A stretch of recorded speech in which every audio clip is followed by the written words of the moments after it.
জামাত শিবির হলো একটি উগ্রবাদী সন্ত্রাসী সংগঠন। সর্বশেষ তার সংযোজন এই ব্যারিস্টার আরমান। এই জামাত শিবির নেপথ্যে থেকে কতগুলো মব কালচার সংগঠিত হয়েছে, নেপথ্যে থেকে তারা কতগুলো বেয়াদব তৈরি করেছে বাংলাদেশে। জামাত শিবির হলো একটি জেনেটিক্যালি একটি উগ্রবাদী সন্ত্রাসী সংগঠন। বিগত সময়ে, বিগত দশকে তারা যেখানে ক্যাম্পাসে রক কাটার কালচার তৈরি করেছিল, রক কেটে তারা তাদের বৌদ্ধবাদ প্রতিষ্ঠা করতে চেয়েছিল। 5 আগস্ট পরবর্তীতে খুনি হাসিনার আমলে তারা গুপ্ত সেজে সবগুলো ক্যাম্পাসে ছাত্রলীগের সুবিধা ভোগ করেছে এবং ছাত্রলীগের ছদ্মবেশে আমাদের উপর এবং সাধারণ শিক্ষার্থীদের উপর হামলায় নেতৃত্ব দিয়েছে ছাত্র শিবির।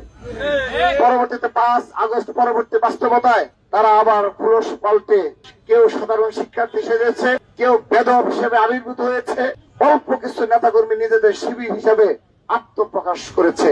যেটি বলছিলাম, জামাত শিবির জেনেটিক্যালি একটি উগ্রবাদী সংগঠন।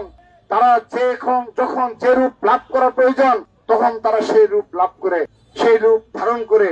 সর্বশেষ তার সংযোজন এই ব্যারিস্টার আরমান, যিনি গতকাল আমাদের এই মিরপুর কলেজের প্রিন্সিপাল মহোদয়কে সরাসরি মোবাইল ফোনে হুমকি প্রদান করেছেন এবং পুলিশের উপস্থিতিতে এবং সাধারণ শিক্ষার্থীদের উপস্থিতিতে তিনি হুমকি দিয়েছেন, যদি প্রিন্সিপাল গতকালের ঘটনায় সন্ত্রাসীদের বিরুদ্ধে মামলা করেন তার বিরুদ্ধে ব্যারিস্টার আরমান নাকি 5টি মামলা দায়ের করবেন।